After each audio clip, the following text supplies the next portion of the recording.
Hi guys, this is उत्कर्ष श्रीवास्तव। अब हम लोग अपने मॉड्यूल 2 का आखिरी टॉपिक कवर करते हैं, जो है stack, heap, class and method area.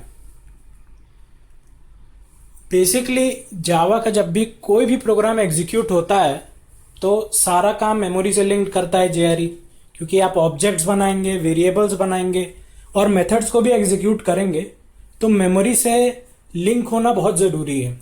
बिना मेमोरी से लिंक हुए कोई प्रोग्राम एग्जीक्यूट हो ही नहीं सकता।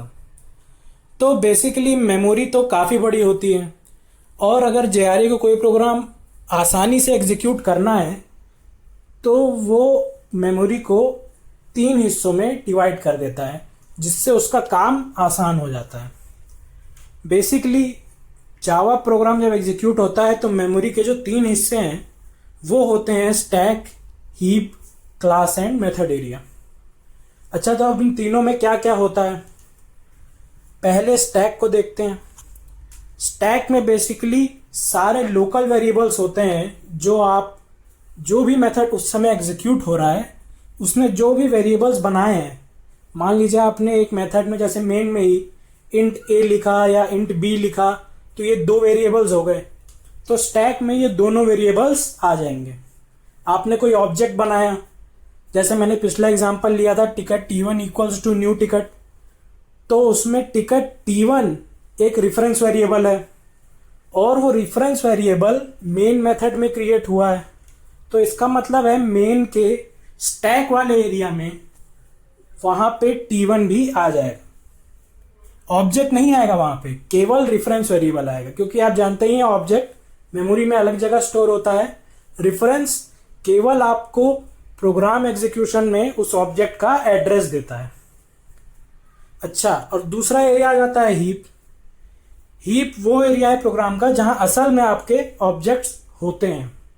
जैसे मैंने पिछला एग्जांपल फिर से लेता हूं, ticket T1 equals to new ticket करने के बाद एक ऑब्जेक्ट बनेगा, उसमें नंबर नाम का एक वेरिएबल होगा जो उस क्लास का इंस्टेंस मेंबर था।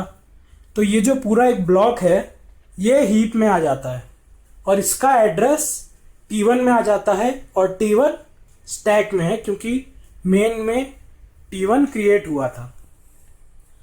तीसरा एरिया है क्लास एंड मेथड एरिया। अब जो भी चीज़ें बचती हैं जैसे कि स्टैटिक डेटा मेंबर्स और जो भी मेथड उस समय एग्जीक्यूट हो रहा है उनकी स्टेटमेंट्स, वो सब कुछ क्लास एंड मेथड एरिया में आता है। जैसे टिकट वाले एग्जांपल में काउंटर नाम का वेरिएबल स्टैटिक था, वो क्लास और मेथड एरिया में आएगा जैसे ही क्लास टिकट जेआरई लोड करेगा। पिछले एग्जांपल का विजुअल रिप्रेजेंटेशन देखते हैं। जैसे मैंने आपको बताया T1 और T2 मेन में क्रिएट होंगे तो वो स्टैक में आ जाएंगे। T1 एक ऑब्जेक्ट का रेफरेंस रखता है और वो ऑब्जेक्ट क्रिएट होगा हीप में। T2 भी एक ऑब्जेक्ट का रेफरेंस रखता है और वो ऑब्जेक्ट क्रिएट होगा हीप में।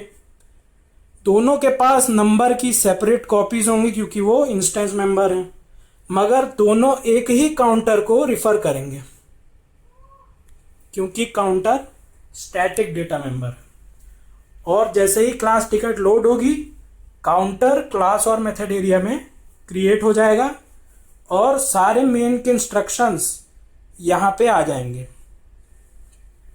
फिर जैसे ही मेन का एग्जीक्यूशन खत्म होगा तो ये सारे स्टेटमेंट्स हट जाएंगे।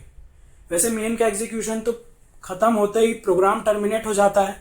मान लीजिए कोई और मेथड एग्जीक्यूट हो रहा होगा उस समय, तो उसके सारे इंस्टेंस मेंबर्स यहाँ क्रिएट होंगे, उसने अगर ऑब्जेक्ट्स बनाए हैं वो यहाँ क्रिएट होंगे। बाकी जैसे ही वो मेथड पूरा एग्जीक्यूट हो जाएगा उसकी स्टेटमेंट्स हटा दी जाएंगी। अब हम देखते हैं कि क्लासेस कब लोड होती हैं।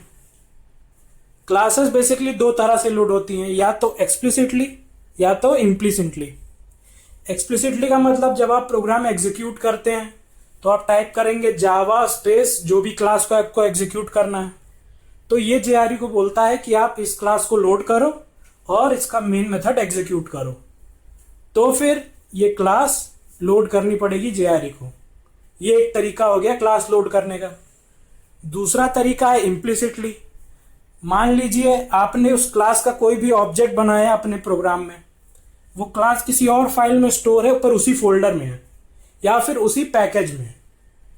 तो फिर जब आप उस प्रोग्राम को एग्जीक्यूट करेंगे तो उसने एक ऑब्जेक्ट बनाया उस क्लास का जो दूसरी फाइल में है, तो जावा को उस क्लास को लोड करना पड़ेगा क्योंकि आप उसका ऑब्जेक्ट बना रहे हैं। उसे उसके बारे में सब कुछ जानकारी होनी चाहिए। अब जेआरई को उसकी जानकारी लेने के लिए क्लास को लोड करना पड़ेगा। तो ये एक सिचुएशन है जब क्लास लोड होती है इम्प्लिसिटली। और दूसरी सिचुएशन ये है कि आप ऑब्जेक्ट ना बनाएं उस क्लास का जो दूसरी फाइल में स्टोर्ड है, मगर आप उसका कोई स्टैटिक मेथड कॉल कर रहे हैं, class name dot method name, या कोई इसका वेरिएबल स्टैटिक को कॉल कर रहे हैं, class name dot static variable name, तो भी वो वाली क्लास जेआरई को लोड करनी पड़ेगी। तो बेसिकली अगर हम इन दोनों पॉइंट्स को मर्ज करें तो इम्प्लिसिटली जेआरई तभी लोड करता है जब भी आप किसी क्लास का कोई भी मेंबर रिट्रीव करना चाहते हैं या उसका कोई मेथड एग्जीक्यूट करना चाहते हैं।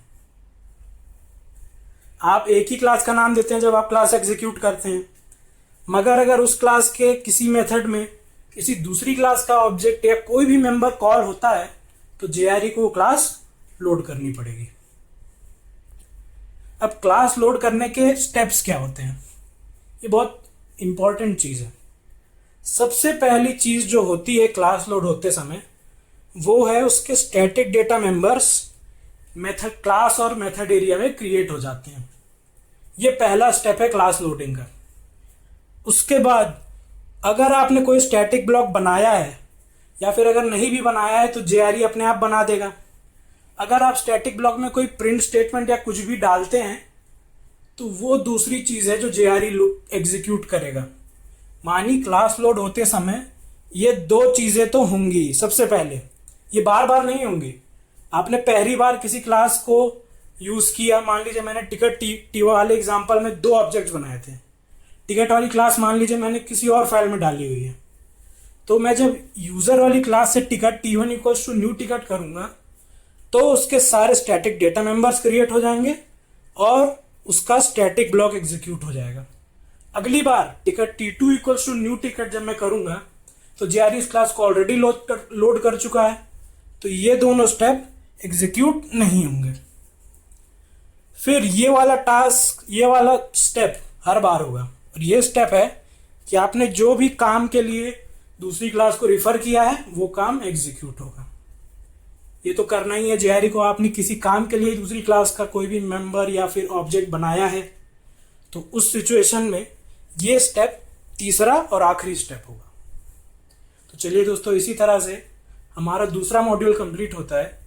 अब तीसरा मॉड्यूल अगले वीडियो से शुरू करेंगे।